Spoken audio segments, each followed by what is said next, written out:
Hello, Millennium Live listeners. Welcome back to another episode of Millennium Alliance podcast. I'm your host, Connor Toohey, and I'm happy to be back for another partnership series episode. We are discovering the truth behind social commerce. Does it work? And is it worth it? Those are the questions we're going to be asking today with our partner, Productsup, that powers commerce success by enabling the flow of perfect product content fully optimized for every channel and target consumer worldwide. I want to bring on our guest for today's show. Her name is Katie Morrow. She is the Director of Managed Services at Productsup. Katie, welcome to the podcast. It's so awesome to have you here, and I can't wait to talk all about social commerce with you. Absolutely. Thank you, Connor, for having me. So, kind of just to dive right in, I think this is a great way to start about just the shopping capabilities on social channels like TikTok. They've kind of had a slow introduction into e-commerce, but they're there now. They're finally starting to take off. I even bought first Mets jacket on Instagram last year, so you know it's taken off now. So Absolutely. is social commerce a smart play for businesses? And what do enterprises stand to gain from this type of format? Yeah, it's a great question. I would say that it depends on your audience, right? What segment are you looking at? I think social commerce is something different to each of the individual groupings. So some people are still calling it the Facebook, right? So if your audience is still calling it the Facebook, you might have a problem. If they know it's Meta, that's awesome as well. TikTok Shops is the latest, greatest. Just got off of a big conference hosted by the Millennium Alliance, where TikTok was all the chatter. And then thinking about this past and recent Super Bowl, I think a lot of money was to be made on TikTok Shops. So, is it right for your business? I think you have to evaluate it. And you have to be ready for what's new, and you have to be where your consumer is. So from your experience talking to, I don't know how many customers you talk to on a daily basis, Katie, but I'm sure it's a lot. At Products Up, can you share some examples of brands that are finding success in this with social commerce?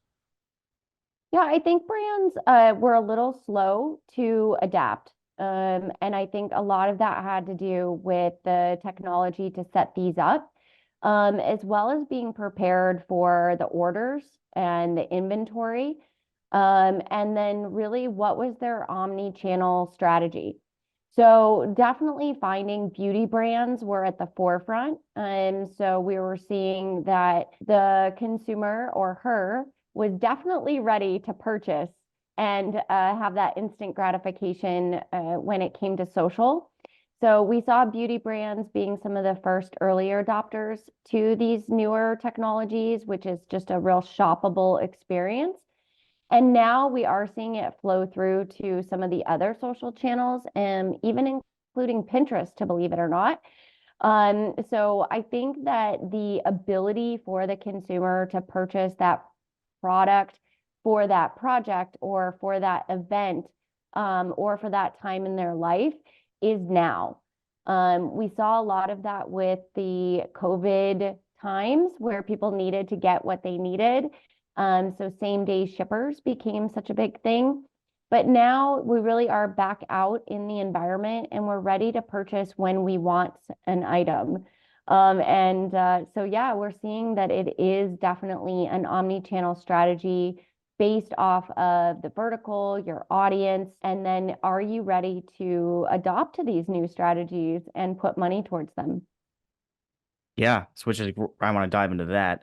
You mentioned a few, but what are the top social media channels for driving sales that you're seeing out there, Katie? And obviously it comes with advertising. So how are they balancing their advertising offers with selling? Well, TikTok's the rage right now. Definitely. I know, we send shopping feeds to all of the providers. So Pinterest, Meta, TikTok, X, having your products ready and in the face of your consumer where they are. You have this audience that A has a short attention span, but B, longevity on the device. So if your product, if they switch from a TikTok over to a X, is it still there and then resonating with them when they're ready to purchase? So it really is about diversifying those products on all the channels so that you really are building that brand recognition amongst each of the social channels. It's a big Yeah. responsibility for that product. Yeah, it is. And I'm actually curious then how does social shopping fit into this larger omni-channel strategy that businesses might be testing out? Where does that fit? Yeah, so I mean, the strategy in the past was that you drive to site, right? So those clicks were going right to the site. You may lose your consumer before they actually are going to purchase. In this case, they really have that ability to purchase now. And these channels are offering some really deep discounts on that brand, retailer, or manufacturer can take advantage of. So an example would be, let's say you sell home goods and home products, and they could buy on a marketplace or they could buy on your social channel. You're able to discount that item on the social channel. And so that has really incentivized these brands to be early adopters because they're seeing those testing phases are leading to actual revenue. So I think that, it is absolutely a strategy that is working to the benefit of the bottom line. When before we were really seeing increased traffic numbers from social, now we're actually seeing dollars. And that's great news. But in terms of how these strategies are implemented, there are some challenges I'm sure that come along the way. So, what challenges that you're seeing out there, Katie, that businesses might be facing in terms of selling on social media? It's not an all catalog strategy. And I think that in the past, we've really seen, retailers say, well, I'm going to send all products and then see what happens. I think you do need to have a strategic approach to launching these programs where maybe you're selling your top category or maybe your top 10 products. And that way, you're not really trying to cast such a wide net. So when we strategize with our retailers, we want to let them know they don't have to send, for example, every variant of that top selling shirt necessarily. But when it comes to shoppable ads, maybe they need to be sending their top selling size. So how can you bring that catalog of 50,000 products down to maybe the top 25 in order to get yourself ready for a bigger shoppable experience in the testing phase? Because there is a lot of heavy lifting that goes into setting up a TikTok shop, for example. It's not an overnight experience for these retailers. So maybe you do the top products or a product that you want to test versus an all-in approach. I think that's a great idea. And when it comes to these challenges, I think it's a great time to introduce some partners and technology that's out there in order to help with these challenges. And I think it's a great time to mention Productsup and all the great work that's being done there. So, Katie, you of all people we should know the kinds of tools that are out there to support brands and retailers who are looking to leverage social media and how advanced technology, of course, we're probably talking about AI and of the like, are used in order to help conquer those challenges. Well, I've been in the industry for 15 years, and what I have come to realize is all the data is dirty. It is dirty. It's the dirty, dirty data secret. So, utilizing tools that are able to normalize and optimize and cleanse that product data before it gets to your consumer is really critical to quality. Also, engaging partners when it comes to inventory management, order management, making sure that you are ready to give that consumer the best experience is critical because you could lose them in these newer technologies if you're not fulfilling their understanding of your brand. in a brick and mortar type experience. So I think to your point, Connor, making sure that you have trust in your partners, that they are very transparent in what they are giving you and the results that they're driving. If you are in the testing phase and trying to use AI technologies, are you out there in the market shopping your own stuff and making sure that it looks and feels and resonates with where you want to take that brand in the future? NFTs come to mind. So NFTs were the biggest thing 2 years ago, and now they're gone. But they could come back. I felt the same way about the QR code. When everybody was getting a QR code, I was like, when are we going to use this? And now I see them everywhere. As these new technologies emerge, I would say you don't necessarily have to be an adopt and win, but an adopt and strategize. Hmm. Well, speaking of the evolution of things and the Facebook, I'm just kind of curious of how social shopping has evolved, specifically in the last 2 years. I know we mentioned about how it was kind of sluggish to start, and now, you know, you're seeing it all the time, and consumers are actually using social media to shop. So, what are the most recent changes in this space? And I'm interested in hearing what we could see throughout the course of 2024. Influencers, influencers, influencers, brand ambassadors.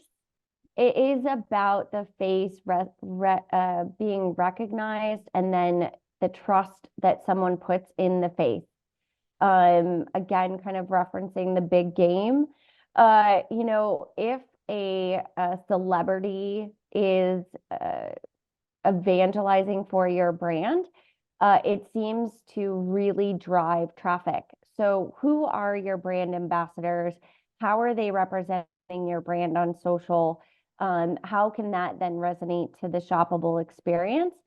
Again, with the vertical, I would say of beauty, this is really a big driving factor from multi generations, where you're seeing veteran actors and actresses who are brand ambassadors, and then you're seeing younger generation brand ambassadors who are driving sales in the hundreds of thousands, if not millions of dollars just by using a face cream. I would say engage your brand ambassadors, find those people such as yourself, right, doing podcasts, to really represent your brand, push product, and then be able to track and see what those revenue increases are. That has changed, in my opinion. Gone are the days where a brand was just known for being a good brand. Stanley Cups come to mind. They've been Stanley Cups for, 50 plus years. And one social post drove millions in dollars of sales for all generations, including Gen Alpha. So all of my daughter's friends and her are toting their 40-ounce Stanleys now. Well, the power of influencers and brand ambassadors. I think you hit the nail on the head there, Katie. And I think that it's a good segue into the last question. I always like to end the podcast on a kind of a future question or something along the wisdom.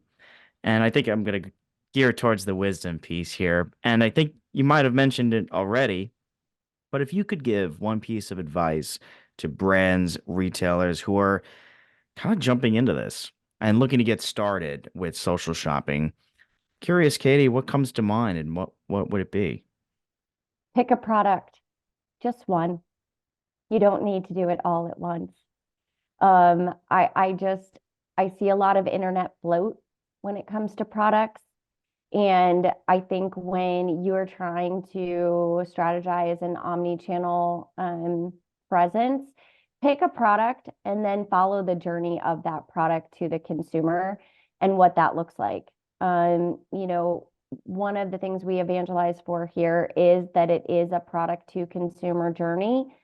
And I think that we forget that and try to send everything at once. So for me, test, find a product, test it on all the channels, right? See what that looks like. What does it feel like? Who's it resonating with? What does the experience feel like from the inventory side, from the order side? What if I need to return it? So what do returns feel like? And does it really represent what I want for the rest of the catalog?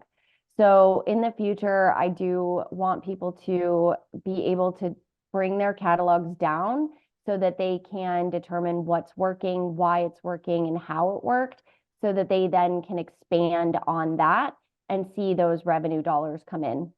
Katie Morrow, Director of Managed Services at Productsup. Thank you so much for joining Millennium Live and discussing all about social commerce and the evolution of this. And I can't wait to see where it's going and just all the great work that's being done at Productsup.